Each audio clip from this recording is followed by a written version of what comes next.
नमस्कार दोस्तों, कैसे हैं आप लोग। उम्मीद करता हूं बहुत अच्छे होंगे। पढ़ाई लिखाई आपकी ठीक ठाक चल रही होगी और अगर नहीं चल रही है तो फिर चलाइए, ठीक है। चूँकि वैकेंसी आपकी बहुत ही जल्दी आने वाली है और कभी भी नोटिफिकेशन आ सकता है। अक्टूबर देखिए स्टार्ट हो गया है, तो उम्मीद करते हैं कि नवंबर तक वैकेंसी आपकी आनी चाहिए और नेक्स्ट ईयर के मतलब स्टार्टिंग में ही फरवरी मार्च तक आपकी परीक्षा भी हो सकती है। तो इसलिए आप लोग अभी से तैयारी में जुट जाइए। आज हम आपसे बात करने वाले हैं कि समीक्षा अधिकारी, सहायक समीक्षा अधिकारी की जो लोग खुद से तैयारी सेल्फ स्टडी कर रहे हैं, अपने से प्रिपरेशन कर रहे हैं, घर पर रह कर के या कहीं पर रह कर के भी, तो वो लोग कौन सी किताबें पढ़ें, कौन सी किताबें पढ़ना ठीक रहेगा। और ऐसा बार भी ना हो कि मतलब आप भारी भरकम किताब उठा लें और उसको पढ़ ही ना पाएँ, पता चले कि एक महीने एक किताब ही जो है 2 महीने में ख़त्म हो रही है, ठीक है। तो हम आपको बहुत ही आसान तरीका बताएंगे किताबों को पढ़ने का और कौन कौन सी किताबें आपको पढ़नी है अगर आप खुद से पढ़ना चाहते हैं तो। एनसीईआरटी आपको पढ़नी है कि नहीं पढ़नी है ये भी आपको बताएंगे, ठीक है।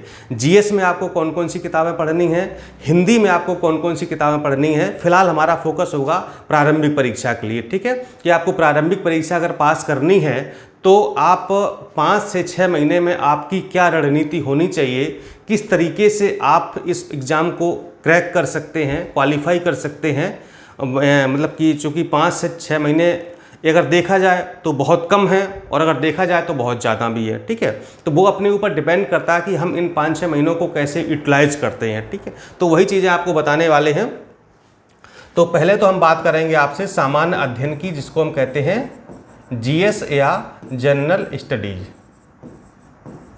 सामान्य अध्ययन यानी कि जीएस की हम बात कर लेते हैं, ठीक है। देखिए जीएस में 5 सब्जेक्ट आपके होते हैं, ठीक है। अगर आपसे कोई कभी पूछे भी कि सामान्य अध्ययन में कितने सब्जेक्ट होते हैं, ठीक है, तो लोग पता नहीं कितने बता देते हैं। मूलतः आपके 5 विषय होते हैं, अब वो गिन लीजिए आप। हिस्ट्री, ज्योग्राफी, पॉलिटी, इकोनॉमिक्स और साइंस। समझ गए ना। ये सिर्फ 5 सब्जेक्ट होते हैं आपके जीएस के। History, geography, polity, economics, science. आप कहें सर एनवायरनमेंट, तो एनवायरनमेंट ज्योग्राफी का भाग है, आप ध्यान रखिएगा, ठीक है। करंट अफेयर्स कोई विषय नहीं है, लेकिन उसको एक विषय के रूप में माना जाता है, चूंकि प्रश्न 20, 22, 25 आ जाते हैं, एक विषय के बराबर प्रश्न आते हैं करंट अफेयर्स से, तो हम उसको भी 6वां विषय मान सकते हैं। लेकिन मूलतः जीएस के 5 विषय ही होते हैं। हिस्ट्री में एंशिएंट, मिडिवल और मॉडर्न होता है। ज्योग्राफी में इंडियन ज्योग्राफी, वर्ल्ड ज्योग्राफी, ठीक है। तो देखिए हिस्ट्री आप कैसे पढ़ेंगे।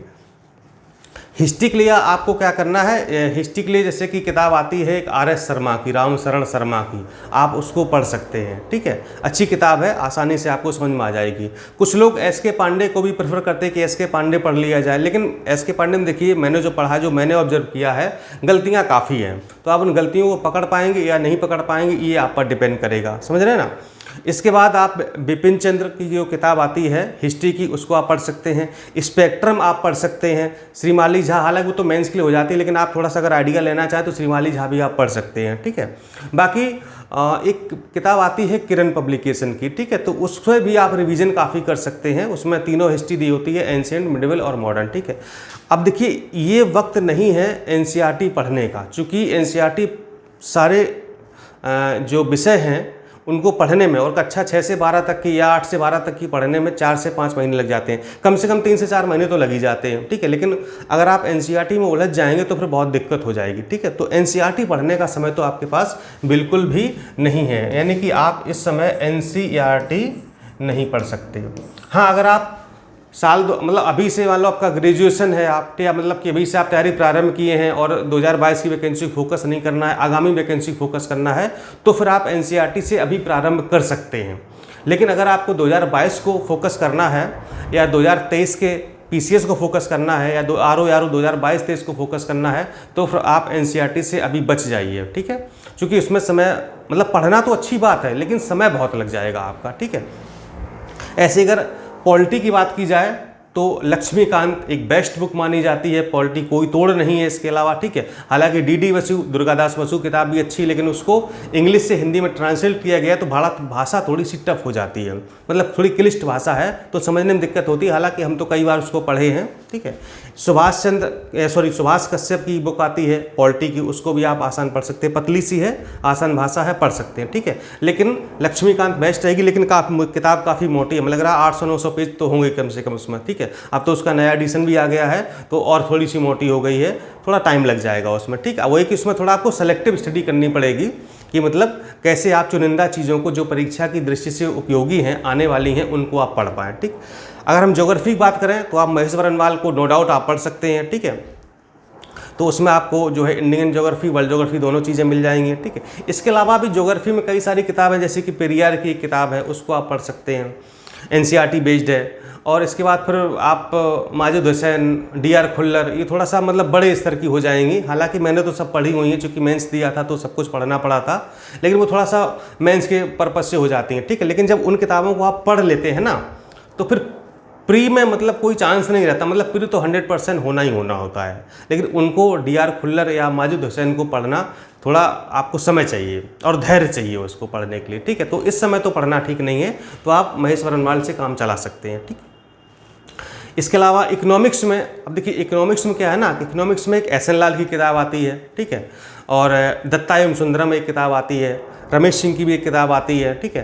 तो मेरे हिसाब से अगर आप एस.एन. लाल पढ़ लें तो ठीक है, लेकिन वो भी किताब मतलब सबके समझ में आती नहीं है, आप ये जान लीजिए। आप ये मत सोचिए मैं आपको डरा रहा हूँ, मैं आपको सच्चाई बता रहा हूँ। क्योंकि स्टार्टिंग में जब मैंने भी उस किताब को पढ़ा था तो मतलब 1-2 बार तो ऐसे पढ़ लिया, मतलब आधा समझ में आया, आधा ऊपर से निकल गया। फिर उसको जब 3-4 बार पढ़ लिया अच्छी गहराई से, तब जाके उसकी जो मूल भावना है वो समझ में आई थी कि ये किताब कहना क्या चाहती है। और अगर यकीन मानिए एस.एन. लाल अगर आपकी किताब समझ में अगर एक बार आ गई तो फिर इकोनॉमिक्स के प्रश्न आपके कभी गलत नहीं होंगे, वो चाहे जैसे भी हों, चाहे बजट के हों, चाहे इकोनॉमिक सर्वे के हों, चाहे वो ट्रेडिशनल हों। ये तो उस किताब की खासियत है। अब तो उसका नया एडिशन भी आ गया, काफ़ी मोटी हो गई है, ठीक है। साइंस की अगर हम बात करें, साइंस में तो साइंस की देखिए पर्टिकुलर कोई बुक तो मार्केट में है नहीं, आप समझ रहे हैं ना, मतलब कि बस वही की मिला जुला करके। तो साइंस के लिए तो एनसीईआरटी ही अच्छी रहेंगी, ठीक है। तो उनको आप जो है 8वीं से 12वीं तक की आप जो है एनसीईआरटी फिजिक्स, केमिस्ट्री और बायोलॉजी पढ़ लेंगे तो आपका काम हो जाएगा, ठीक। यूपी स्पेशल के लिए मार्केट में कई सारी किताबें अवेलेबल हैं, ठीक। हालांकि यूपी स्पेशल का हमारा एक स्पेशल नोट्स भी बनाया गया है, ठीक, करीब मुझे लग रहा 80 या 90 पेज का है, तो उसमें पूरा यूपी स्पेशल कवर किया गया है, ठीक है। और तो ये हो गया आपका हिस्ट्री मैंने बता दिया, ज्योग्राफी बता दिया, आपको इकोनॉमिक्स बता दी, पॉलिटी साइंस बता दिया, ठीक है। अब हम बात करते हैं, अब देखिए ये किताबें आपको परचेज भी करनी है और उनको पढ़ना भी है, तो थोड़ा समय तो लगेगा ही, आप ये जान लीजिए, ठीक है। अब जो लोग जिनके पास समय है, आगामी परीक्षाओं की तैयारी कर रहे हैं, अभी स्टार्ट किए हैं, फाउंडेशन अपना तैयार कर रहे हैं, तो वो लोग इस काम को कर सकते हैं। या जिसको लगता है कि नहीं हम इन 5 महीनों में सब कुछ पढ़ जाएंगे, तैयारी कर लेंगे, तो वो भी कर सकते हैं, कोई डाउट नहीं है, ठीक है। लेकिन वो अपनी अपनी क्षमता के ऊपर डिपेंड करता है कि हमारी कितनी कैपेसिटी है, हम एक दिन में कितने घंटे पढ़ सकते हैं। देखिए पढ़ने को आप जो है 15-16 घंटे पढ़ लें, लेकिन समझ में तो वो आना चाहिए ना। सिर्फ पढ़ने से बात नहीं है, उस चीज़ को हम कितना अपने अंदर समावेश कर पा रहे हैं, कितना समाहित कर पा रहे हैं, कितना उसको हम कंठस्थ कर पा रहे हैं, कितना उसको हम याद रख पा रहे हैं, ये भी होना चाहिए। क्योंकि मतलब लगातार पढ़ने से क्या चीज़ें बाउंस होने लगती हैं, पढ़ तो रहे लेकिन वो दिमाग में घुसती नहीं है ना, ओवरलैप करने लगती हैं, तो ये भी नहीं होना चाहिए, ठीक है। तो पढ़ाई के घंटे काउंट नहीं करना है, हमने कितना गेन किया है ये आपको काउंट करना है, और यही मायने रखता है, ठीक है। कोई जो है 8 घंटे पढ़ के टॉप कर जाता है, तो कोई 12 घंटे पढ़ के भी क्वालिफाई भी नहीं कर पाता है, समझ रहे हैं ना। आपने टॉपर्स के इंटरव्यू अक्सर पढ़े होंगे, तो उन्होंने कहा होगा कि हम 6 घंटे 8 घंटे की पढ़ाई जो सफिशिएंट होती है टॉप करने के लिए, ठीक है। तो वो सही बात है, लेकिन वो फोकस्ड होनी चाहिए ना। अब पढ़ तो यहाँ रहे हैं, ध्यान मोबाइल में या कहीं और है, ठीक है ना, तो समझ रहे हैं ना, वो चीज़ नहीं होनी चाहिए। करंट अफेयर्स की अगर हम बात कर लें तो डेली न्यूज़पेपर तो आपको पढ़ना ही है, दैनिक जागरण राष्ट्रीय स्तर का जो दिल्ली से प्रकाशित होता है वो उसको आपको पढ़ना है, और साथ में जनसत्ता, ठीक है। अगर द हिंदू पढ़ सकते हैं तो अच्छी बात है, नहीं पढ़ सकते कोई बात नहीं, उसका तोड़ है, जनसत्ता आप पढ़ सकते हैं, ठीक है। इसके बाद मार्केट से कोई भी आप 2 मैगजीन पढ़िए महीने में, मैं नाम नहीं बताऊंगा, जो आपको अच्छी लगती हैं 2 मैगजीन आप पढ़ सकते हैं, तो करंट अफेयर्स आपका क्लियर हो जाएगा। हमारे जो टेलीग्राम चैनल है DP एडुकेयर,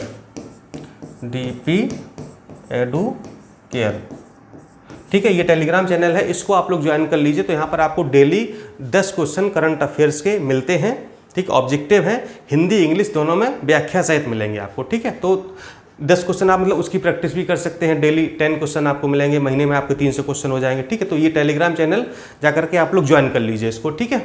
तो करंट अफेयर्स हो गया, यूपी स्पेशल आपको बता ही दिया, ठीक है। आप मार्केट से भी कई सारी मैगजीन टाइप की अवेलेबल है, उनको पढ़ सकते हैं, हमारा नोट्स आप पढ़ सकते हैं, ठीक है। अब ये जो पूरा सामान्य अध्ययन मैंने बताया है ना, ठीक है। अब देखिए 5 से 6 महीने ही हैं, कितना टाइम है आपके पास, 5 से 6 महीना है, ठीक है। अब जो मैंने किताबें बताई हैं, ठीक है, उनको आप फिर से देख लीजिएगा, समझ लीजिएगा, ठीक है। तो वो किताबें अगर आप पढ़ सकते हैं तो फिर आप उधर कदम बढ़ा दीजिए कि हम एक एक करके जो है अपनी किताब जल्दी जल्दी खत्म करेंगे, उससे नोट्स बनाएंगे, ठीक है। अगर नहीं कर सकते हैं, ठीक है, तो फिर एक शॉर्टकट रास्ता है कि आप हमारे नोट्स के माध्यम से तैयारी कर सकते हैं, जो कि एनसीईआरटी बेस्ड हैं, ठीक है। अब यहाँ पर बहुत लोग कमेंट करेंगे सर नोट्स का प्रचार करने आ गए हैं, ठीक है। तो अब इसको आप चाहे प्रचार समझ लो या फिर आपका सहयोग समझ लो, ठीक है। वो अपनी अपनी है ना कि मतलब अंडरस्टैंडिंग है, अपनी अपनी नीयत, अपनी अपनी भावना है कि आप क्या समझते इस चीज़ को, ठीक है। हम यहाँ पर कोई मार्केटिंग करने नहीं आए हैं, ना यहाँ पर कोई हम सेल करने आए हैं, ठीक है। हम सिर्फ आपको बताने आए हैं कि 2 रास्ते आपके पास हैं, ठीक। चूज आपको करना है, ठीक है। आप किताबें आप पढ़ सकते हैं, बहुत अच्छी बात है। किताबें आप पढ़ेंगे तो आप पता है क्या, आपकी मतलब कई सारे कॉन्सेप्ट भी क्लियर हो जाते हैं, ठीक है। और ऐसा नहीं कि नोट्स से आपसे कॉन्सेप्ट क्लियर नहीं होंगे, क्योंकि नोट्स भी ऑलरेडी एनसीईआरटी बेस्ड हैं, ठीक है। तो चीज़ें दोनों सेम हैं, लेकिन कहना है कि जो किताब होती है, जिसमें मान लो लक्ष्मीकांत है, करीब हम लोग 600 700 या 800 पेज की होगी, और जो हमारा नोट्स है वो 100 से 150 पेज का होगा। बनाया उसी से गया है, लेकिन जो काम की हमारी चीज़ है ना वो हमने निकाल ली है, बाकी उसमें तो बहुत चीज़ें समझाने की दी हुई हैं। वो पूरी किताब प्री का मेंस की है, ठीक है। हमें प्री का काम निकालना है, प्री की परीक्षा देनी है, तो हमें अपने मतलब की चीज़ें चाहिए ना, ठीक। तो खैर आप लोग जो भी समझें, ठीक है। हम अपना काम करने आते हैं और वो करते हैं ईमानदारी से, ठीक है। तो आप नोट्स जो है पढ़ सकते हैं, ठीक है। इसके लिए आपको नंबर पास शायद आपके पास होगा ही, नहीं हुआ तो मैं यहाँ लिख देता हूँ, ठीक है। 6393535076 ठीक है। यहाँ पर आप संपर्क कर लीजिए 6393350769 व्हाट्सएप पर या फिर कॉल करके, ठीक। अब आते हैं हिंदी पर। हिंदी के जो 6 टॉपिक आते हैं, विलोम शब्द, तद्भव, विशेषण विशेष, वर्तनी शुद्धि, अनेक शब्दों के एक शब्द और पर्यायवाची, ठीक है। ये 6 टॉपिक आपको पढ़ने हैं। एक किताब आपको बताता हूँ, डॉक्टर हरदेव बहारी, उसको आप पढ़ सकते हैं। एक बताते हैं डॉक्टर पृथ्वीनाथ पांडे, वो आप पढ़ सकते हैं। एक बताते हैं वासुदेव नंदन प्रसाद, आप वो पढ़ सकते हैं। एक सुशील कुमार की बुक आती है, आप वो पढ़ सकते हैं, ठीक है। ये 4 की 4 किताबें स्टैंडर्ड हैं, ठीक है, जिसमें सबसे बेस्ट है आपकी हरदेव बहारी, ठीक है। इसके बाद आपकी पीएन पांडे और वासुदेव नंदन प्रसाद, ठीक है। अब इन चारों बुक में से आप किसी को पढ़ सकते हैं, लेकिन ये ना कि ये किताबें ना मतलब कि इसमें बहुत ज़्यादा सिलेबस दिया हुआ है, ठीक है। अब उसमें से फिर आपको सेलेक्ट करना है, तो हमने हिंदी का एक नोट्स बनाया है, वो है आपका 192 पेज का, 192 पेज का नया हिंदी का नोट्स अभी बन के तैयार हुआ है, ठीक है। उसमें कोई गलती नहीं है, कई बार उसको फिल्टर किया गया है, प्रूफ रीडिंग की गई है बहुत अच्छे से। इसमें आपको सारे टॉपिक मिलेंगे, मतलब वो टॉपिक से उसकी परिभाषा विशेषताएं पहले समझाएंगे, फिर पूरा कंटेंट उसके जितने भी सपोज मान लो विलोम शब्द है, ठीक है। तो उन चारों किताबों को कंपाइल करके हमने सारे विलोम शब्द निकाल लिए, क्योंकि कुछ विलोम शब्द इस किताब में दिए हैं तो इसमें नहीं है, इसमें दिए हैं तो इसमें नहीं है, इसमें है तो इसमें नहीं है, ठीक है। तो चारों को कंपाइल करके सारे विलोम शब्द जो भी थे वो निकाल लिए गए, ठीक है। इसके बाद जो प्रीवियस ईयर्स में जैसे कि आरओ में, पीसीएस में या जो भी परीक्षाएं हुई हैं, सारी परीक्षाओं में देखा गया कि कौन कौन से विलोम शब्द अभी तक पूछे गए हैं, तो उनकी एक सूची तैयार की गई है, ठीक है। फिर इसके बाद हर टॉपिक के 4 प्रैक्टिस सेट दिए गए हैं। तो इस तरीके से ये हर 6 टॉपिक को कंप्लीट किया गया, उसकी परिभाषा विशेषताएं, फिर मेन सूची विलोम शब्द की, फिर पूर्व परीक्षाओं में पूछे गए विलोम शब्द, इसके बाद 4 प्रैक्टिस सेट दिए गए हैं। तो इस तरह आपका पूरा टॉपिक कंप्लीट हो जाएगा, ठीक है। चूंकि ये चीज़ आपको कहीं मिलेगी नहीं, इसलिए मैंने इसको अपने तरीके से डिजाइन किया है कि कैसे स्टूडेंट कम समय में चीज़ों को पढ़ करके, याद करके और आसानी से उसको सॉल्व कर सकता है। पहले आप पढ़ेंगे, ठीक है, पूरा कंटेंट पढ़ेंगे, फिर आप देखेंगे पिछले वर्षों में कौन कौन से पूछे गए हैं, फिर 4 प्रैक्टिस सेट हल करेंगे कि हमने जो पढ़ा वो कितना सही कितना गलत है, ठीक है ना, कितना हम कर पा रहे हैं। तो इस तरीके से आपको पढ़ना है। तो ये हिंदी की फाइल आपकी 192 192 पेज की है, तो इसको आप लोग जो है नोट्स में वो भी शामिल है, वो आपको मिल जाएगी, ठीक है। करंट अफेयर्स के लिए हमारी पूरी 3-4 लोगों की टीम है, ठीक है, जो कि डेली बेसिस पर 3-4 न्यूज़पेपर पढ़ती है, मैगजीन्स पढ़ती है, इंटरनेट के सोर्सेज जो भी मीडिया के सोर्सेज हैं, पीआईबी जो भारत सरकार की वेबसाइट है, प्रेस इन्फॉर्मेशन ब्यूरो, ठीक है। तो इन सारी चीज़ों को कंपाइल करके एक वीकली और मंथली क्या करती है, करंट अफेयर्स की पीडीएफ बनती है। वीकली करीब 15-16 पेज की पीडीएफ होती है और पूरे मंथ की मिला करके करीब 55-60 पेज की पीडीएफ हो जाती है पूरे महीने का करंट अफेयर्स। ये सारी जैसे मैगजीन मैं बता दूंगा आपको, दृष्टि है, क्रॉनिकल है, घटना चक्र है, ठीक है, ये प्रतियोगिता दर्पण है, इन सारी मैगजीन को कंपाइल करके डेली न्यूज़पेपर पढ़ के यूट्यूब से, गूगल से, इंटरनेट से, पीआईबी से, इन सब से कंपाइल करके तब बनता है करंट अफेयर्स, ठीक है। तो फिर आपको बाहर से कुछ ही पढ़ने की आवश्यकता भी नहीं रह जाएगी, ठीक। तो इस तरीके से आप देखिए मैंने स्टार्टिंग कहाँ से किया था, कहाँ पर आपको लाके छोड़ा। डिसाइड आपको करना है तैयारी कैसे करनी है, ठीक है। तो वो माध्यम आपको ही चूज करना है, जो आपको सुटेबल लगे वो आप कर सकते हैं, ठीक। हमसे जुड़ना चाहें हमसे जुड़ सकते हैं, आप सेल्फ स्टडी करना चाहें तो वो भी कर सकते हैं, मैंने बुक्स आपको बता दी, ठीक है। लेकिन अगर 2022 की तैयारी कर रहे हैं तो एनसीईआरटी पर बिल्कुल भी मत जाइएगा, ठीक। अभी टाइम वक्त नहीं पढ़ने का, ठीक है। लेकिन अगर 2023-24 आगे की तैयारी कर रहे हैं तो फिर आप एनसीईआरटी शुरुआत कर दीजिए। 2022 को फोकस करना है तो फिर किताबों से फोकस, मतलब किताबों से शुरुआत कीजिए या नोट से शुरुआत करिए, ठीक है। क्योंकि अधिकतम 6 महीने से ज़्यादा समय आपको मिलेगा नहीं प्री के लिए, आप समझ लीजिए। मतलब अगले साल मार्च अप्रैल तक परीक्षा होनी ही होनी है, ठीक है ना। इसलिए चूंकि 2021 में वैकेंसी आई थी, अब 2022 में आएगी या फिर 23 में आएगी, ठीक है। तो फिर आपको 6 महीने से ज़्यादा वक्त नहीं मिलेगा, इसलिए अपनी तैयारी उसी हिसाब से प्रारंभ करिए कि आप बड़े आराम से कवर कर सकें। आप समझदार स्टूडेंट हैं, अपनी समझदारी को दिखाइए और वो रास्ता चुनिए जो आपको सफलता की ओर ले जाता है। किसी के बहकावे में, किसी के मतलब उसमें मत आइए कि मतलब कोई गलत सुझाव दे दिया, कुछ भी कर दिया। आप खुद समझदार, आप अधिकारी बनने जा रहे हैं, आपके अंदर अधिकारी बनने की काबिलियत है, तो क्या आप ये डिसाइड नहीं कर सकते हैं कि मेरे लिए कौन सा रास्ता सही है, कौन सा रास्ता गलत है, हमें कौन सा रास्ता सिलेक्शन दिला सकता है और कौन हमें असफलता की ओर ले जाएगा? ये आपको डिसाइड करना है, ये हम नहीं कर सकते हैं। क्योंकि आप स्टूडेंट हैं, हमें तो हज़ारों लोग देख रहे हैं, तो सबका अपना अपना विचार है, सबकी अपनी अपनी पढ़ने की कैपेबिलिटी है। कोई दिन में पढ़ता है, कोई रात में पढ़ता है, कोई 6 घंटे पढ़ता है, कोई 12 घंटे पढ़ता है, कोई 14 घंटे पढ़ता है, ठीक है। कोई जॉब में है तो कोई हाउसवाइफ है, कोई नया स्टूडेंट है तो कोई पुराना है, कोई मेंस दे चुका है तो कोई पहली बार प्री दे रहा है। तो सबकी अपनी अपनी क्षमताएँ हैं। आपकी जहाँ पर कमी हो, जहाँ पर आपको कमी लगती हो, उन कमियों को दूर कीजिए और इसके बाद चयन कीजिए एक सही रास्ते का, जो आपको कहाँ ले जाए, आपके लक्ष्य की ओर। मेरी बहुत बहुत शुभकामनाएं, बेस्ट विशेष आपके साथ हैं। ईश्वर करे आप इस आगामी परीक्षा में जो वैकेंसी आने वाली है, एक सीट आपके हाथ में हो और उस सीट पर आप विराजमान हो, बस मेरी यही दिली इच्छा है। और इतनी देर आपने मुझे सुना, इसके लिए आपको बहुत बहुत धन्यवाद। मिलता हूँ नेक्स्ट वीडियो में। नमस्कार।